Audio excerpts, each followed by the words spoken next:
Joshua, you wrote a piece last year for humanevents.com about some of the life lessons, the wisdom of Scott Adams. That went on to be, I was actually just informed of this because we were going through sort of our end of year review.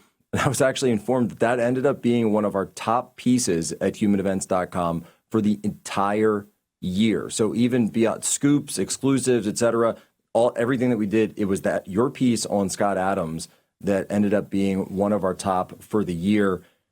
You're back today. A really interesting piece at humanevents.com. It says Scott Adams, 1957 to 2026.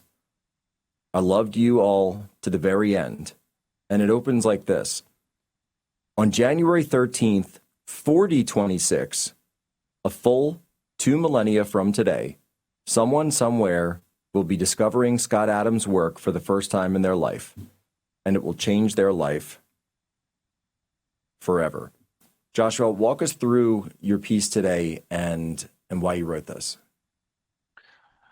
Thank you, Jack. Scott Adams was the Mark Twain of King Solomon's. His advice was timeless. It was perennial.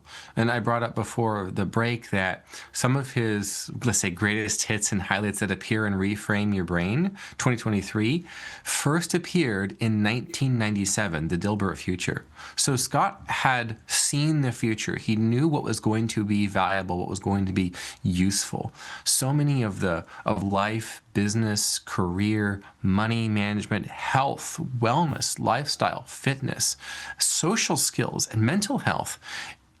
He had figured it out a very long time ago and had literally decades to test it, to perfect it even, and to prove it out. So often when there's a public figure and they put some advice out there, there's not necessarily a feedback loop to determine if they were right or wrong. But in the same way that the Proverbs of Solomon in the Bible have proven themselves out for more than two millennia, I expect we'll see the same thing with Scott. In the event that there remains a place called the United States of America in a couple millennia from now, there will be Americans who are leaning on the wisdom of that great patriot, Scott Adams. And who knows what the English language will sound like at that point. There might be future editions and translations of his work by that point.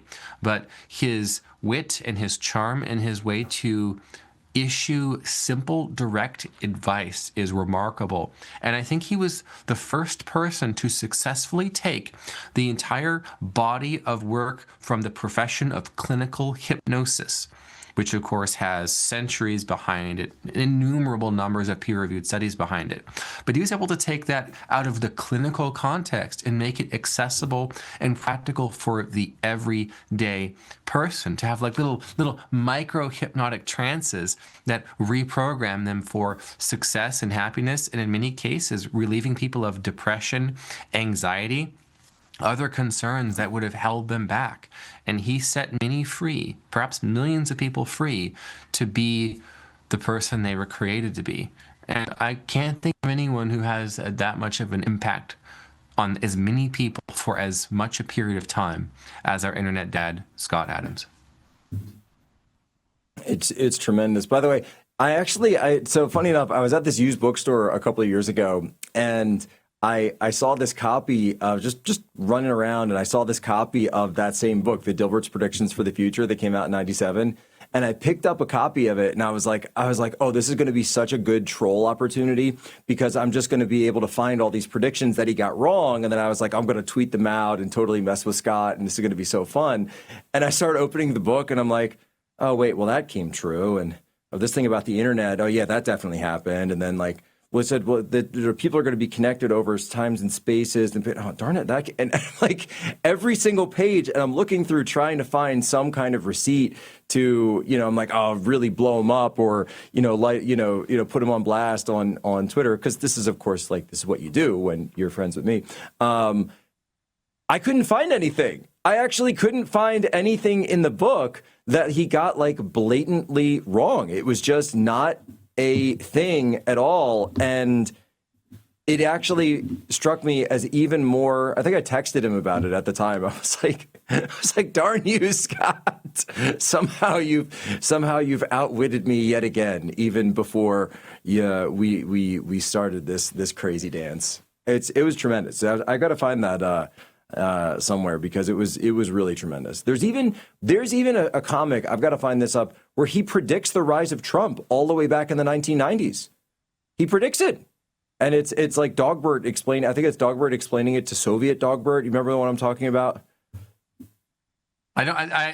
It's familiar, but I couldn't tell you the caption of the comic, the text. Yeah, it's something like that's something. He goes. And so your leader is this Donald Trump.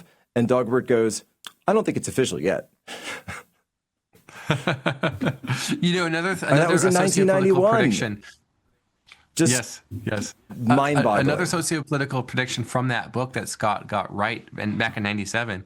Nowadays, we have the term called NPC, right, for non-player characters, those people who are easily programmed by the media, particularly internet-based media.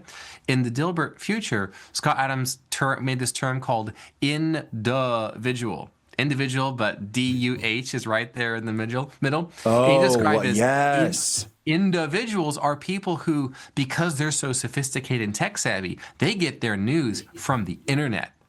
And it's because they're now on the internet, they're accessible to even more misinformation, disinformation, malinformation. So as educated as they now feel because they can use this exciting new tech, the information superhighway, the World Wide Web, to become informed, they are in fact learning less factual information than ever. Those are the individuals that we could expect to see more of in the past the millennium, was what Scott termed it. I did a whiteboard video on this last night, Jack. We're now saying that in the same tradition of God's debris, kind of like those of us who were his sort of internet kids, let's say, we're now Scott's debris. And one of those special little shards that meant a lot to me was the teaching technique of whiteboards. So I bought myself a whiteboard and I did a video about individuals in that book last night. So low production quality, but that never bothered Scott. He just kept plowing ahead. So I will continue to do so and carry on that little piece of his legacy. So you've got, can we see the whiteboard? Where's the whiteboard? Oh, it's not here. It's at the house. It's at the house. That's where I did it. The guy's teasing us with a whiteboard. Well, I mean, I appreciate you doing that, Joshua. And as someone who worked with Scott, someone who knew him so well, as someone who was right there with him, you and I would not have met, Unhumans and Bulletproof and New York Times list and all the rest, like that, just directly because of Scott's influence and so many of the things that Scott was influential in, and so many of the people he talked to, and you mentioned this in the op-ed today, the memorial, I think, that you wrote for Scott. It's going to be private, and it will always remain private. And there are things and conversations and situations that Scott Adams had an influence in that just because of sensitivity will never be made public. But people know who he knew, and people saw his Rolodex, and people saw how fast certain individuals, for example, your favorite president, tweeted out about Scott Adams, the great influencer.